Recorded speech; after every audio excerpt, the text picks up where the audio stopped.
সবাই কবি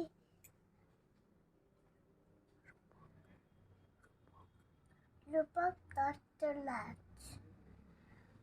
মা বললেন কান্তি মূলে পাজি হতো চালা, লেখাপড়া শিখেই তুলে কেবল আড্ডা মারা।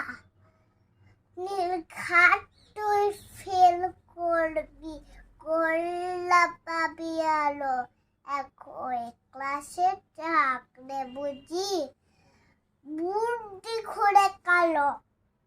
কান ছাড়ো মা, বলছি শুনো, এক্ষুনি সব ঘুরে পড়লে কিছুই লয় না মনে, মুকুটটাই ফুলে। তালতে মা মনে রাখার দাও না সহজ মন্ত্র, কিংবা মাথায় যা বসিয়ে কম্পিউটার যন্ত্র।